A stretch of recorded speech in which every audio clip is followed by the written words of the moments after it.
CEO Indus hospital and health network, بھرپور تالیوں میں استقبال کیجیے پروفیسر ڈاکٹر عبدالباری خان۔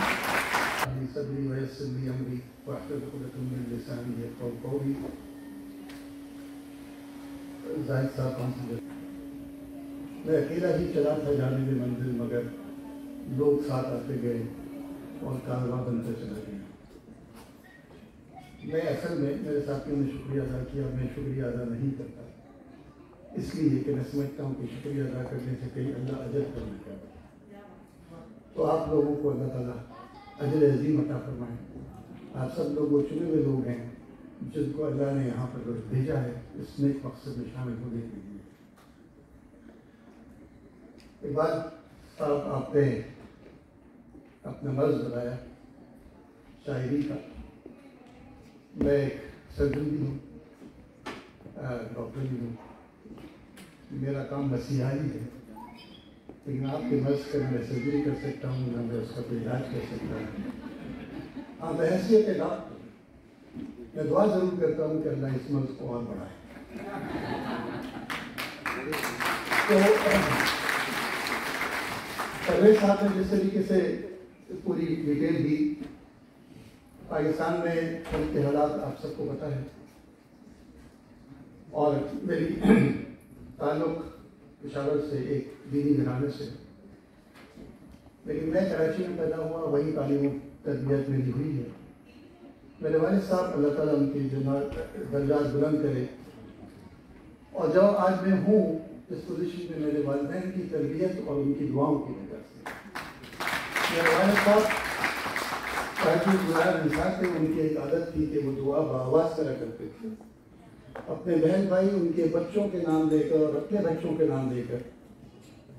ساری زندگی میں نے اپنے لیے صرف ایک دعا سنی کہ باری کو خدمت خلق کے جذبے کے ساتھ ڈاکٹر بنانا، نہ عزت کے لیے، نہ شہرت کے لیے، نہ پیسے کے لیے۔ اللہ تعالیٰ نے سب کچھ دے دیا، اور جو کچھ اللہ تعالیٰ ہم سے کرا رہا ہے، میں ساری عمر بھی سجدے میں پڑھ کر اللہ کا شکر ادا نہیں کر سکتا کہ اللہ تعالیٰ نے ہم ناچیز لوگوں سے یہ کام لیا ہے۔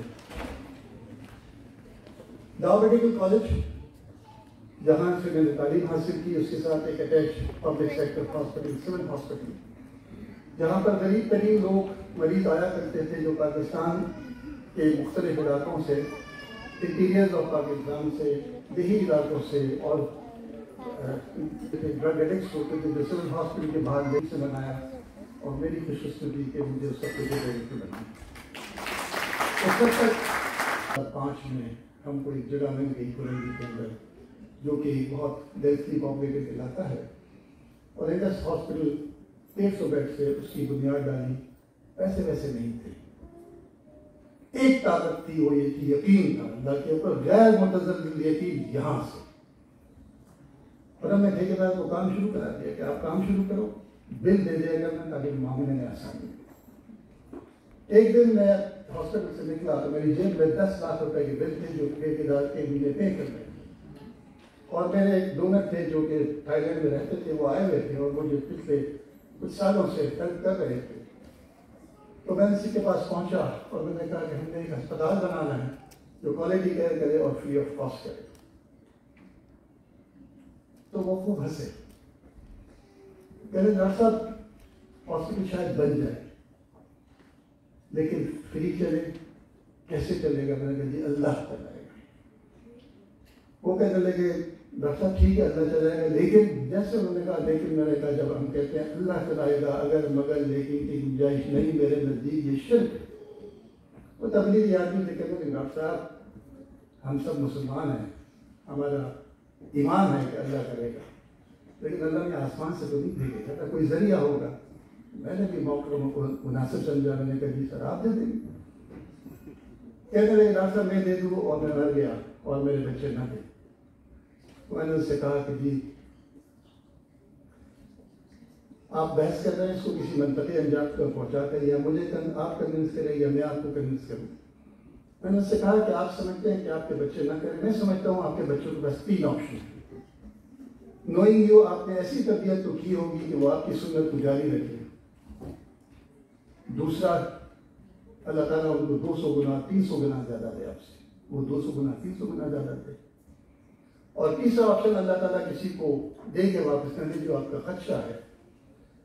تو اگر آپشن پہلا ہے تو الحمدللہ، دوسرا ہے تو سبحان اللہ، اور تیسرا ہے تو مجھے یقین ہے کہ اللہ تعالیٰ نے کسی اور آدمی کو ڈیفائن کر دیا ہوگا، وہ وہاں سے ٹیک اوور کر لے گا. میں کہا یار پتہ نہیں آدمی کس پاگل گھر پہ چڑھ گیا ہوں. تو مجھ سے کہتے ہیں کہ ڈاکٹر صاحب آپ کتنے سیریس ہیں؟ تو میں نے ان سے کہا کہ جی میں سمجھتا ہوں کہ انسان کا ویژن ہو نہیں سکتا جب تک کہ وہ اپنا آپ، اپنا مال، اپنی آل اولاد قربان کرنے کے لیے تیار نہ ہو. اور میں نے ان سے کہا کہ میں اپنی پرسنل اسٹوری آپ کے ساتھ شیئر کرتا ہوں.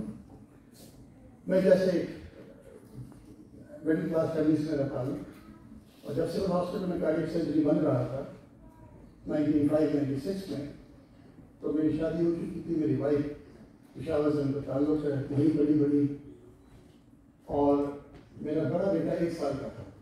جیسے ہر عورت کی سر کی خواہش ہوتی ہے اس کی سر پہ چھت ہو، تو میری لیکن چیریٹی لیونگ ایٹ ہوم. ہمارا سر پہ ایک چھت ہونی چاہیے. کل آپ کو کچھ ہو گیا تو ہم کیا کریں گے؟ عورت کبھی یہ نہیں کہتی کہ مجھے کچھ ہو گیا.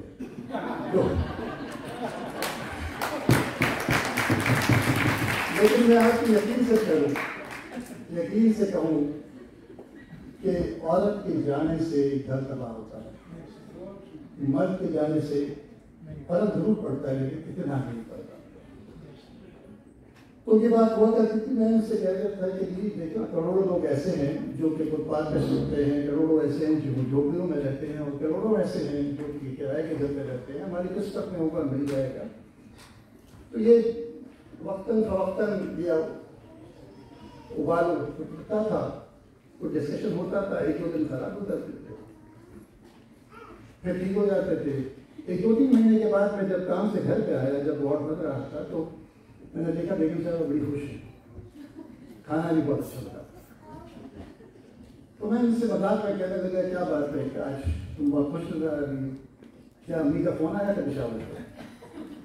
کہہ نہیں ایسا کچھ نہیں ہے. جب تھوڑی دیر گزر گئی تو مجھے کہنے لگی کہ آج صبح جب اخبار میں ایک اشتہار آیا تھا کہ سعودی عرب میں کارڈیاک سرجری کی ضرورت ہے، آپ کا وارڈ بن رہا ہے، 1-1.5 سال لگے گا، 1 سال کے لیے چلے جائیں، گھر بھی بن جائے گا، کچھ سیونگ بھی ہو جائے گی. میں نے ان کو منع کر دیا. تو جب ڈسکشن ہوتا رہا، میں سمجھانے کی کوشش کرتا رہا. پہلے 1-2 دن خراب گزرتے تھے، اس دفعہ ہفتہ گزرا. پھر 2-3 مہینے کے بعد میں جب کام سے واپس آیا تو ایک ورکنگ ڈے تھا، تو میں نے دیکھا کہ میرا ایک بچپن کا دوست آیا اور کہنے لگا میں یہاں سے گزر رہا تھا، سنا تم سے ملتا چلا. اور جب میں ہماری بات چیت شروع ہوئی، تھوڑی ادھر ادھر کی باتیں کرنے کے بعد مجھے کہنے لگا سنا تم تو عرب جا رہے ہو. میں نے کہا نہیں میں تو نہیں جا رہا. میں نے کیوں نہیں جا رہے؟ میں نے کہا میرے اوپر قرض ہے. کہتے بھابھی ٹھیک کہہ رہی. میں نے کہا بالکل ٹھیک کہہ رہی ہے. تو کہتے قرض کتنا قرض ہے؟ میں نے کہا بہت ہے. کہتے دہلی کے دولتوں ملک جانا چاہیے. میں نے کہا اتنا ہے کہ نہیں ہو سکتا ہے 2 سالوں میں، کروڑوں میں ہے. تو کہتے ہیں تم نے کیا کیا؟ تمہاری شکل سے نظر نہیں آتا ہے، تم کرائے کے گھر پہ رہتے ہو، تمہاری گاڑی میں حالت کے علاوہ سب کچھ بچتا ہے، تو کیا تم نے جوا کھیلا؟ تب میں نے اس سے کہا کہ میں سیریس ہوا. میں نے کہا دیکھیں میں نے لوگوں سے پیسہ لیا ہے ایک ڈپارٹمنٹ بنانے کے لیے، اور خدا نہ خواستہ میں واپس نہیں آیا. تو لوگ اگر کہیں بھائی بہت ہی خراب آدمی تھا، وہ اتنا مسئلہ نہیں ہے، لیکن آئندہ کسی کاز کے لیے لوگ پیسے نہیں دیں گے، اتنا بڑا نقصان ہے کہ آئی کانٹ افورڈ. تو اس نے مجھے کہا ٹھیک ہے بھائی، لیکن یہ تمہارا مشن اتنا بڑا نہیں، یہ روز کی چک چک سے نہیں ہوگا، اس کا کوئی حل ڈھونڈو. تمہارے پاس کوئی سیونگ ہے؟ میں نے کہا بہت تھوڑی سی نہیں ہو سکتا. کہتا اچھا ایسا کرو کہ تم مجھ سے دے.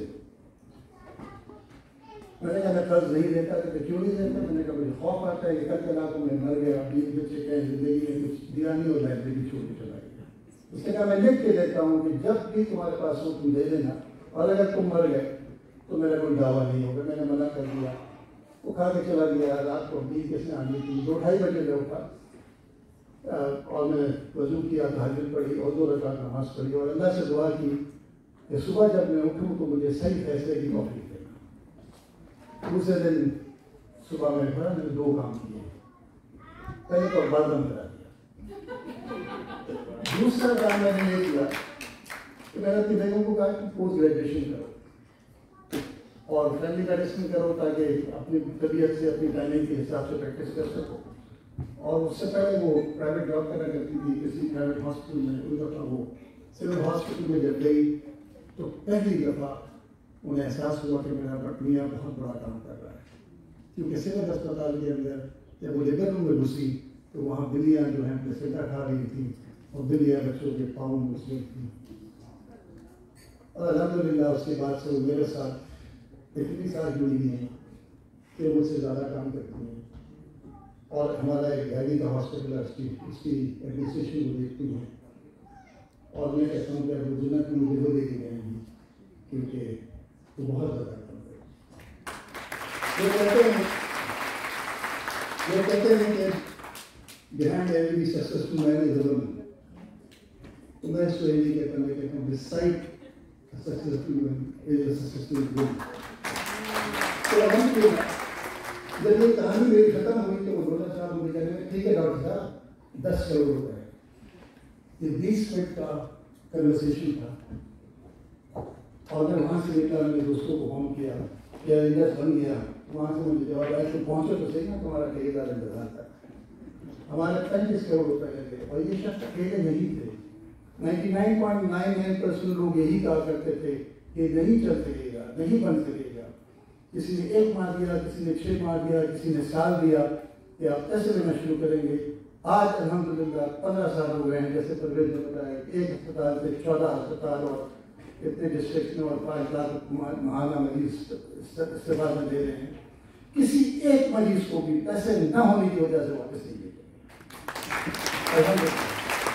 پہلے سال کا بجٹ 10 کروڑ روپئے تھا, آج کا بجٹ 34 ارب روپئے. جیسے بتائیں 34 ارب میں کتنے صفر ہیں مجھے پتا ہے.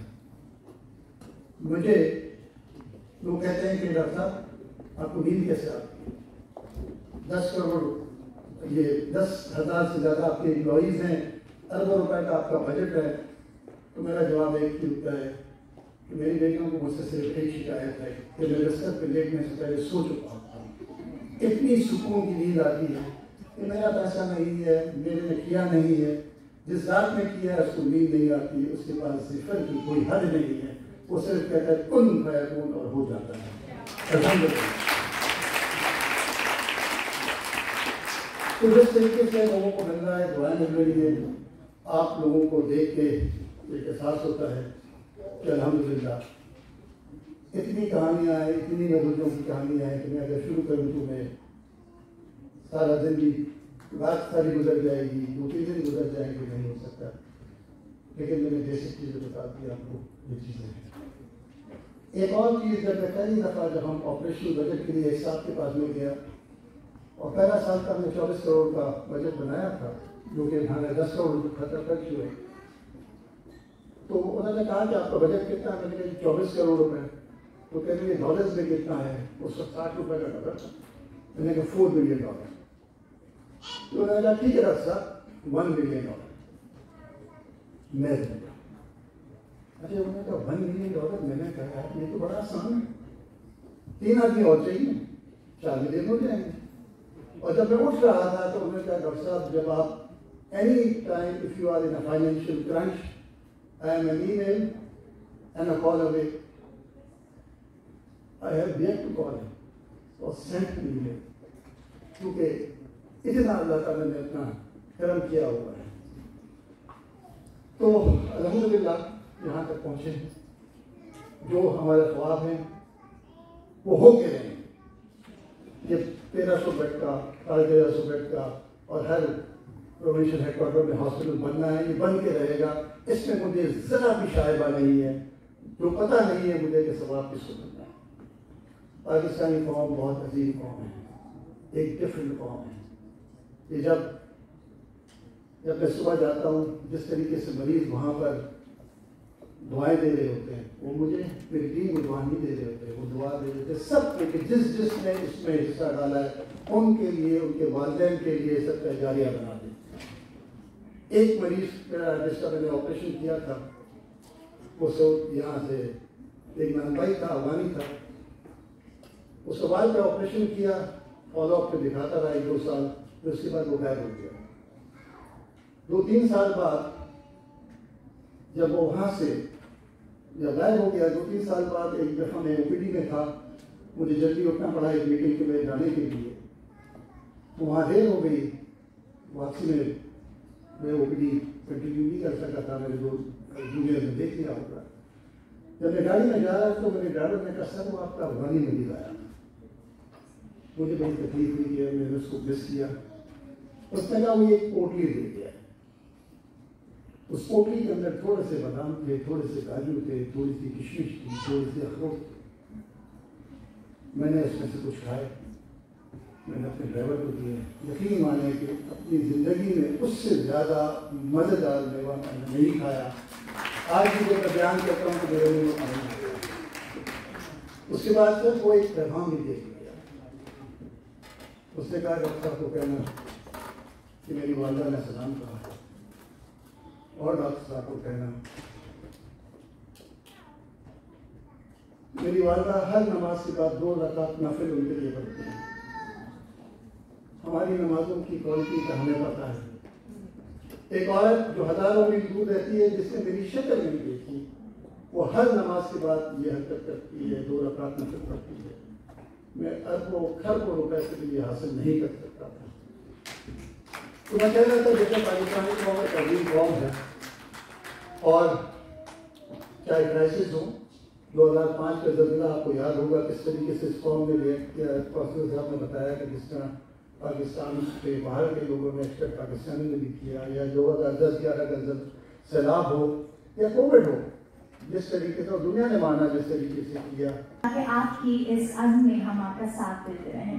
ابراہیم جمالی صاحب، بہت شکریہ، بہت شکریہ آپ کا بھی حالیہ اور جس اسٹوری جو ہے وہ شیئر کی. 20-22 سال پہلے پاکستان سے